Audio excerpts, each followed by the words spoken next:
हमने कहा कि कल्पना से परे इंतजाम किया जाएगा, कल्पना से परे सजा दी जाएगी, लेकिन उनको जो आतंकवाद फैलाते हैं। लेकिन यहाँ तो उस वक्त भी शेख रशीद साहब कहते थे हमने पाव पाव के बम बना रखे और हम फेंक देंगे।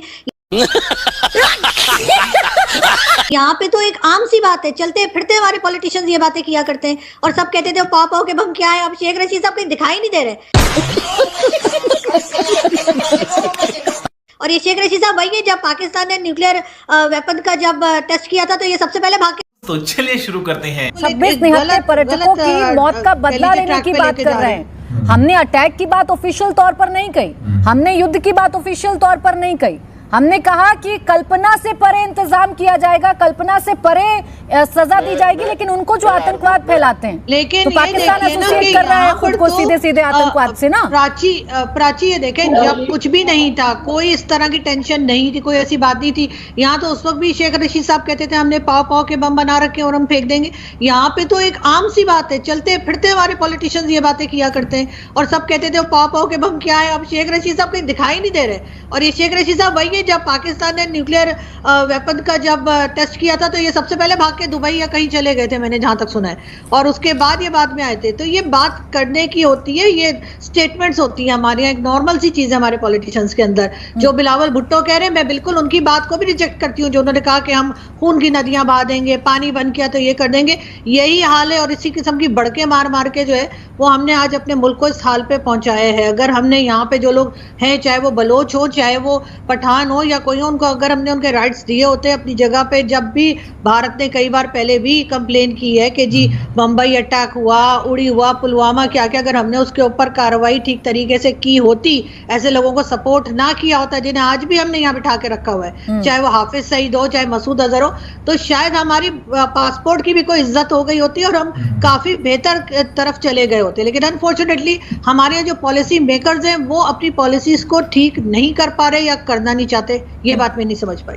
आतंक पर अटैक से सिन्हा साहब क्या इतना डर गया है पाकिस्तान के? तमाम तरीके की बातें कर लेगा, युद्ध की बात कर लेगा, एटॉमिक पावर वो कितना बड़ा है वो बता देगा, उसके पास कितनी मिसाइलें हैं वो बता देगा, लाल किले तक बात कर रही है आज तो एक मोहतरमा इनकी संसद में खड़े होकर। तो आतंकवाद पर हम तो अटैक करना चाह रहे हैं ना, आपके यहाँ छुपे हुए आतंकवाद को हम खत्म करना चाह रहे हैं।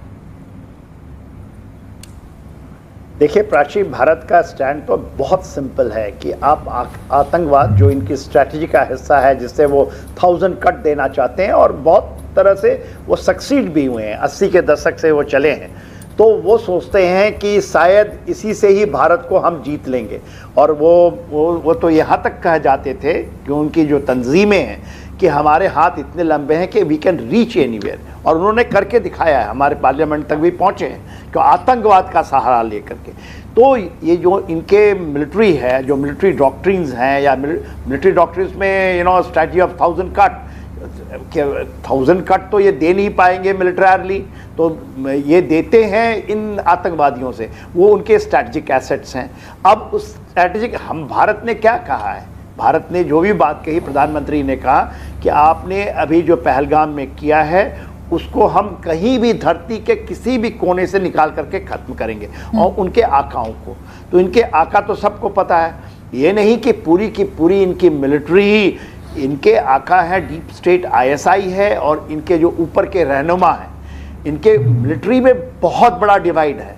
That's why the people are running away. जो एक्चुअल फाइट कर रहे हैं डोरन लाइन के ऊपर में, इनको पता है कि यदि वहाँ से आ गए, और वो आने ही वाले हैं, पश्तून आ गए तो पश्तूनिस्तान, बलूचिस्तान के साथ साथ वो भी एक खड़ा हुआ आपको दिखाई देगा। POK के तो हमारे एक्टिविस्ट बैठे हैं, अयूब मिर्जा साहब, ये एब्सोल्युटली इनको ग्राउंड रियलिटी पता है। गिलगित बाल्टिस्तान की रियलिटी मुझे पता है कि मैं इस जगह में ऑपरेट किया हूँ during Kargil war, I was inside Pakistan. वहाँ के लोग, वहाँ की फौज, NRI की फौज, वो कहती थी आप आवाज़ दें, आगाज़ दें, हम आपके साथ आएंगे। तो हमने अभी तक तो नहीं किया जो आप प्राची पूछ रही हैं। हम तो, इनका तो एक सिंपल पॉइंट है, ये आप कहिए कि हमने अपना टेररिज्म ख़त्म किया, आप भारत की बोलिए कि आइए हमारे इंस्पेक्ट कीजिए, दीज आर द परपेचुएटर ऑफ जो उनकी तंजीमें हैं, हम इसको हैंड ओवर करते हैं, तो भारत शायद ये जो चीज़ें करनी ना पड़े, नहीं तो ये जो हमारी ज़मीन है, जो मेजर ज़मीन है, देखिए वो एक 38,000 स्क्वायर किलोमीटर, हमारे पीओके के एक्टिविस्ट साहब को उनको ज़्यादा पता है, उससे भी ज़्यादा है। आप गिलगित बाल्टिस्तान को लीजिएगा तो 78,000 किलोमीटर है, जो कि इन्होंने इनको बाय डिज़ाइन ड्यूरिंग पार्टीशंस दे दिया गया। और जैसे अयूब मिर्जा साहब कह रहे हैं कि ये अपने को भारतीय मानते हैं। गिलगित बाल्टिस्तान 78,000 किलोमीटर है। पाकिस्तान ने देखिए चमचागिरी करने के लिए चाइना के 63 में 1740 किलोमीटर सस्काम वैलीज को दे दिया, मगर चाइना तो उनके साथ कभी ना तो वो 71 में खड़ा हुआ, इनके 7th फ्लीट थे, वो ऊपर से आ सकता था। 99 में जो कारगिल वॉर हम लोगों ने लड़ी, उसके ठीक सामने चाइना है, वो तो नहीं आया, ना इस बार आएगा। चाइना इनको एक ही चीज़ पे मदद करता है, वो आतंकवाद के लिए, कि उनको पता है कि आतंकवाद का और ये प्रहार, ये आखिरी प्रहार होगा।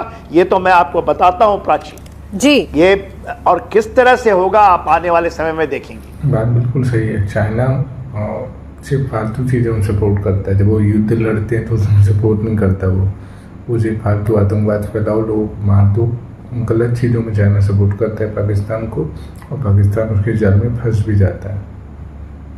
पाकिस्तान तो बर्बादी के कगार पे है ही। अभी आगे देखते क्या होता है, सरकार हमारी क्या करती है। आप क्या राय है कमेंट के जरूर बताइए। चैनल पर नए प्लीज सब्सक्राइब कर ले, वीडियो को लाइक कर दें, वीडियो को पूरा देखने के लिए आपका धन्यवाद।